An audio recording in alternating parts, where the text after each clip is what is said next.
ሮቤል አሁንም ዝም ብላ መለፍለፏን ቀጥላለች። ምን እንደሆነች የሚናገር ሮቤል ድብቅ ነገር ደብቋቸዋል። ጆከርና ሰኒ መለያየት እንዳለባቸው ቅዱሴ ወሰነ። ምክንያቱም ጆከር ያለበትን ችግር ራሱ ሳይፈታ ሌላ በችግር ላይ ችግር እየፈጠረ ራኬብን ማሰጋት እንደሌለበት አስጠንቅቆ ነግሮታል። ሰኒ እስከ መቼ ድረስ ነው መለያየት ያለብን የሚለውን ጥያቄ ጆከርን ጠይቀዋለች። አሰላሙ አለይኩም ወራህመቱላሂ ወበረካቱ። ውድና የተከበራችሁ የቻናሌ ቤተሰቦች እንዴት ናችሁ? ሁላችሁንም ሰላም ብያለሁ። ቪዲዮውን ከመጀመራችሁ በፊት ላይክ እና ሰብስክራይብ፣ ሼር፣ ኮሜንት እያደረጋችሁ እንደተለመደው ጽናት ከልብ ድራማ ወይም ከልብ ድራማ ተከታታይ ክፍል ይዤላችሁ ቀርብ ያለሁኝ። ባለፈው ያቆምነው የሮቤል እህት ትንሽ ስለሚያማት ችግር ስላለባት ሮቤል መናገር ስላልፈለገ ነበረ። ሰኒ ደግሞ ቤቷ ልደርስ ብላ የሆነ ሰው ከቤቷ በር ላይ ቁሞ እያየች ነበር። እስኪ ይህን ነገር እንፍታልሁት። ጆከር አሁንም በጭንቀት ላይ ይገኛል። ሰኒ ምን እንደሆነች እሱ አላወቀም ወይም አልገባውም።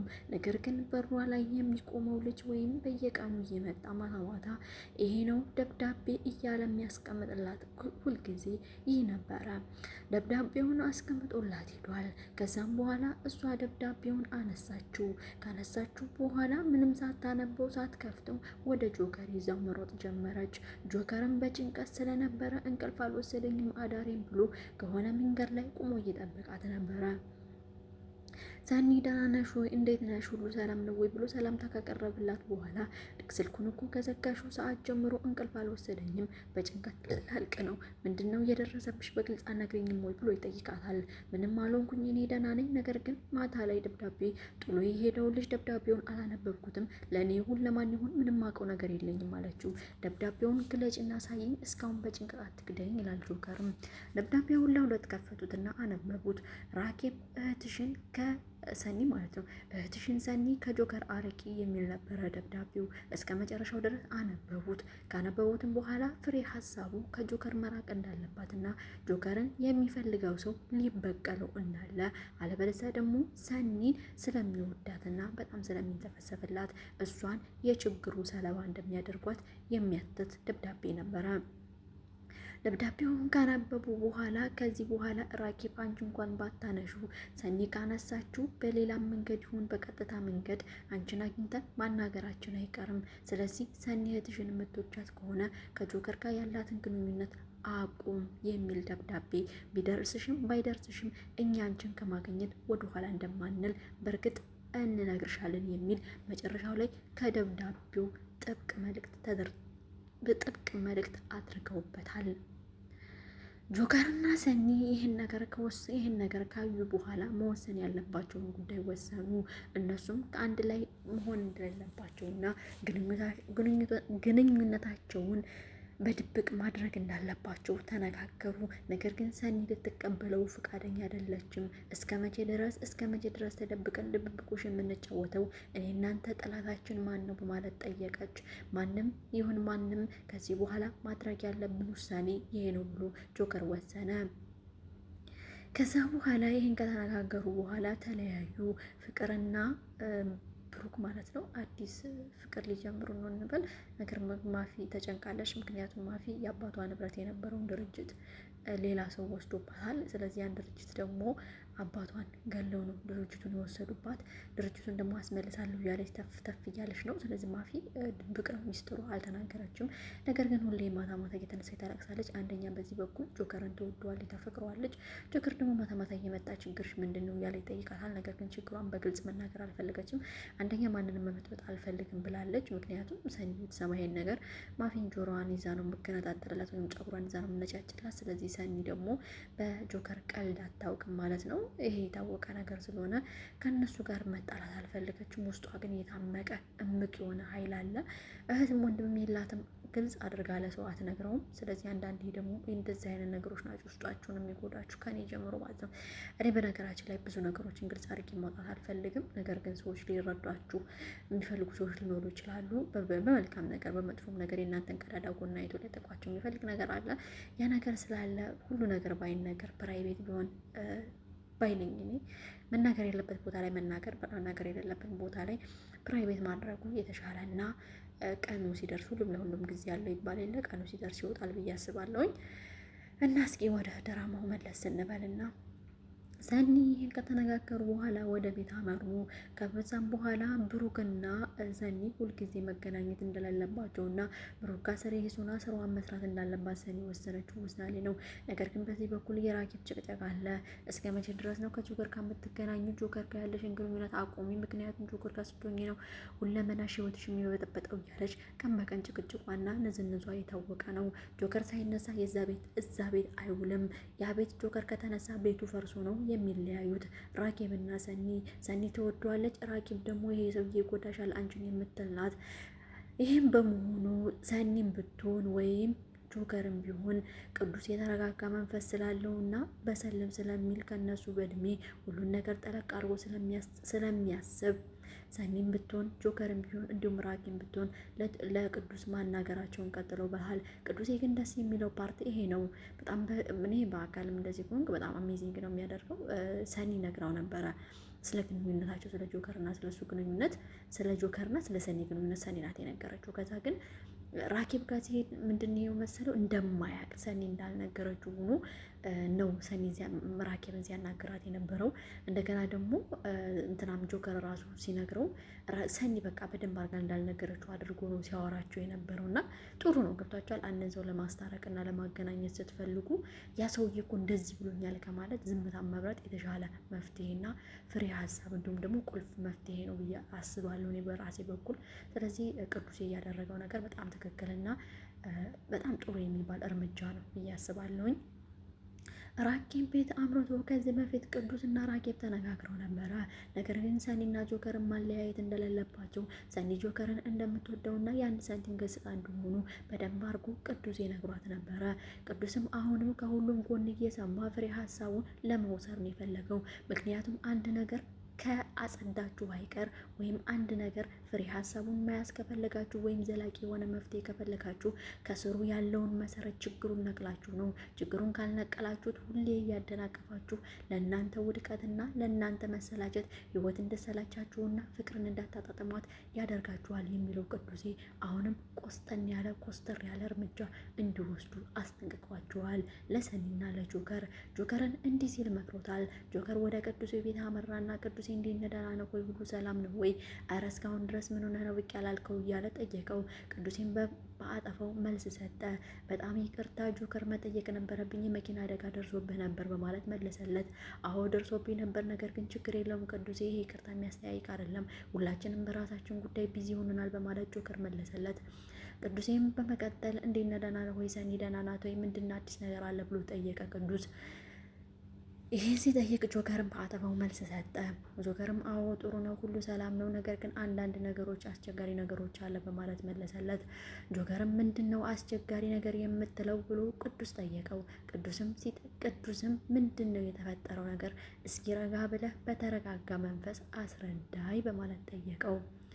ጆከርም ለእኔ ቴክስት ይጻፍልኛል። ከዚህ በፊትም 2 ጊዜ ጉዳት ሊያደርሱብኝ ሞክረው አልሞት ብያችኋለሁኝ። አሁን ደግሞ በሰኒ ስልክ እየተላከ ነው ቴክስት።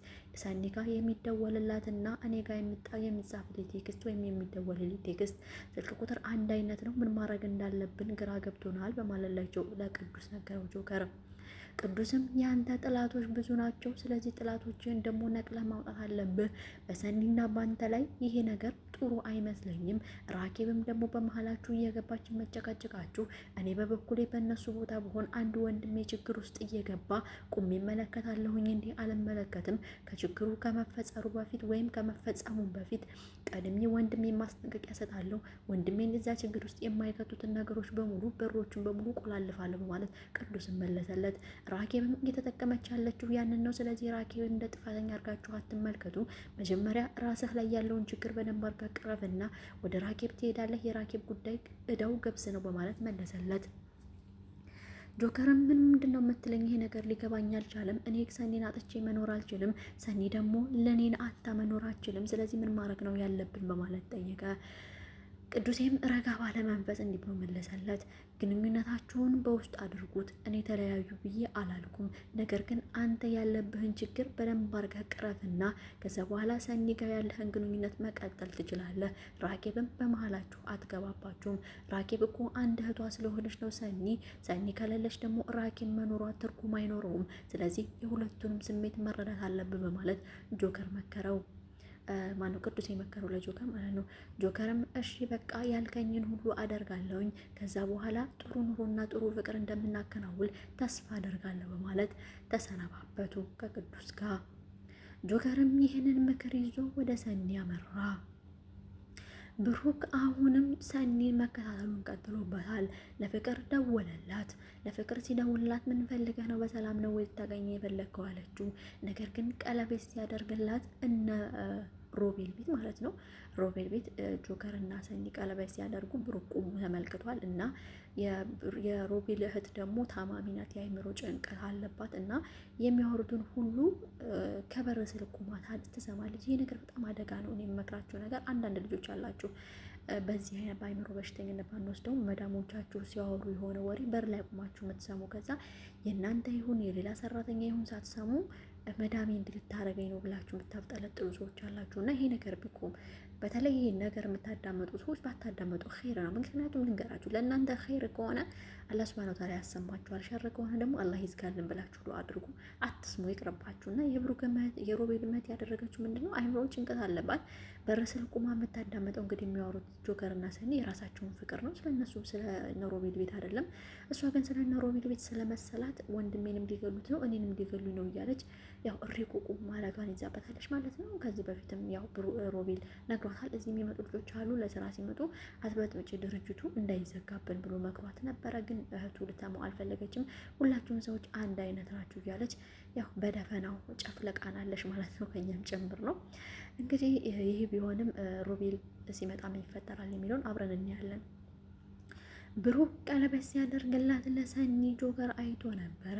ያንንም በማየቱ ይሄ ነገር ከዚህ በፊት ትተዋወቃላችሁ ማለት ነው። ጆከር እና ሰኒ ባልና ሚስት ናቸው ማለት ነው። አብዝታ ስለ ጆከር የምትጨነቀው ሰኒ ይሄ ነገር ስላለ ነው። ጨዋታ እየተጫወታችሁብኝ ነው፣ በህይወቴ እንደቀለዳችሁብኝ አትቀርም ብሎ የጆከርን ብቀላ በእህቱ በፍቅር ሊያደርግበት ነው። ይህ ነው እንግዲህ የጅል አስተሳሰብ ማለት እዚህ ጋር ነው። የእናንተን ችግር ወይም የእናንተን ነገር ለእህታችሁ ማስተላለፍ ማለት ምን ማለት ነው? እንግዲህ እሱ የተጣላው ከጆከር ጋር ነው። እንግዲህ ወደ ፍቅር ምን አስሄደው? ፍቅር ራሷ አንቺ ላይ የምትኖር ልጅ ናት። ፍቅርንም ከደወለላት በኋላ እንገናኛላት እና ካየሁሽ ጀምሬ እወድሻለሁ፣ ጓደኝነታችን ቢቀጥል እንደዚህ ነው እያለ መሟዘዙን ቀጥሎበታል። በነገራችን ላይ ድምፁ ራሱ ጎርነን ያለ ነገር ነው፣ እና ትንሽ ይደብረኛል። በነገራችን ላይ ማለት በድምፁ አይደለም ይደብረኝ፣ አክቱ ነገር የሚጫወተው አክት ነገር በጣም ብዙም አይዋጥልኝም። አክቱ ቢደብርም ነገር ግን ይሄን ካላት በኋላ ፍቅርም ስለ ጆከር ስለ ወንድሟና ስለ ሰኒ ማውራት አትፈልግም። ስለ ሰው ምንም ነገር አላውቅም ብላ ቁልፍ አድርጋ የምትቆልፍበት ፍቅር እኔን ላይ ማግኘት የፈለግከው ለምንድን ነው በማለት ጥያቄ ጠይቀችው። አይ ዝም ብዬ ለጓደኝነት ደስ ይለኛል በማለት ገለጸላት። አይ እኔ ቶሎ ምሳ እንብላ ብሎ ምሳ ሊጋብዛት ፈለገ። አይ ጓደኛዬ ትጠብቀኛለች፣ ስለዚህ ከእሷ ጋር ነው የምበላው ብላ እሷም እንዳልፈለገች ነገራችሁ። ቻው ተባብለው ተለያዩ። ማፊም በጭንቀት ልታልቅ ነው። በስልክ እየተደወለ አንድ ስልክ ያስፈራራታል። አንቺ ቆይ አባትሽን እንደዛ እንዳረኩት እንደገደልኩት ታውቂያለሽ? የድርጅቱን ወረቀት መልሺ፣ አለበለዚያ የት እንደምትገቢ የት እንዳለሽ አውቃለሁኝ፣ ፊት አትበይ የሚል መልእክት ይደርሳታል። እሷም ደግሞ በሴትነት ጎኗ ጀግና ይመስል አለቅህም፣ አባቴን እንዳሳጣኝ እኔም አንተን አፈር ደሜ ነው ማስገጠህ፣ ከዚህ በኋላ አንድ ነገር ስለኔ እንዳትል በማለት ማስጠንቀቂያ ትሰጠዋለች። ሰውየውም የት እንደምትኖር ምን እንዳላት ሁሉ ዘረዘረላት። ጆከርን፣ ፍቅርን እንዲሁም ደግሞ እሷ ከነ ጆከር ጋር እንደምትኖር ሁሉን ነገር ነገራት። አይ ይሄ ነገር ከሰኒና ከጆከር ጋር የሚያያይዘው ሆኖ ወይ በማለት ጥያቄ እንጠይቃለን። ወደፊት አብረን እናየዋለን። አሁንም ሰኒ አላርፍ ስላለች ቤቷ ውስጥ የሚቆረቆረው ሁሉ ነገር መጥቶባታል። ራኬብ አስጠንቅቃት ነበረ። ራኬብም ቀለበቱን አድርጋው ሰኒ ስትመለከት ሁለተኛ ይህን ቀለበት እንዳታደርጊው ቃል ገብተሽልኛል ነበር ወይ በማለት ራኬብ ትጠይቃለች። ሰኒም ባረገውስ ምን ይመለከትሻል ብላ እህቷን ተናግራትና ገልምጣት የማታውቀውን ትልቅ እህቷን ራኬብን ገልምጣት ከቤት ውስጥ ምንቅር ብላ ወጥታለች። የሄደችውም ከነጽናት ቤት ነበረ። ነጽናት ቤት ከደረሰች በኋላ ስቅስቅ ብላ ከውስጡ አልቅሳ ያለውን ነገር ለነጽናትና ለምናሉሽ ለሊና አስረዳቻቸው። ከዛም በኋላ ምንም ችግር የለው እሷ እህትሽ ናት፣ በእህት መካከል ደግሞ እኛ መግባት አንችልም። ሰኒዬ አንቺ ጠንካራ ሰው ነሽ፣ መለያየት የለባችሁም፣ ሁሉ ነገር በትዕግስት ይሆናል፣ ታገሽ በማለት ጽናትና ሊና አጽናኗት። ራኬብ ምን ትል ይሆን እህቷን ስታጣት? ጆከርስ ይህን ነገር ሲሰማ ምን ይፈጠር ይሆን? ሮቤልስ እህቱ በጭንቀት ወይም በአይምሮ ጭንቀት የተያዘችው እህቱ ላምሮት ትባላለች። ላምሮት ምን ይፈጠር ይሆን? በቀጣይ ክፍል ይዛላችሁ እንቀርባለን። ጽናት ከልብ ይህን ይመስል ነበር። በቀጣይ ክፍል እስከምንገናኝ ቸርን ሰንብትላለሁ። ላይክ እና ሰብስክራይብ፣ ሼር፣ ኮመንት እንዳይረሳ። ለወሴት ዘመዶቻችሁ ሼር ያደርጉላቸው። አሰላሙ አሌይኩም ወራህመቱላሂ ወበረካቱ። በቀጣይ ክፍል እስከምንገናኝ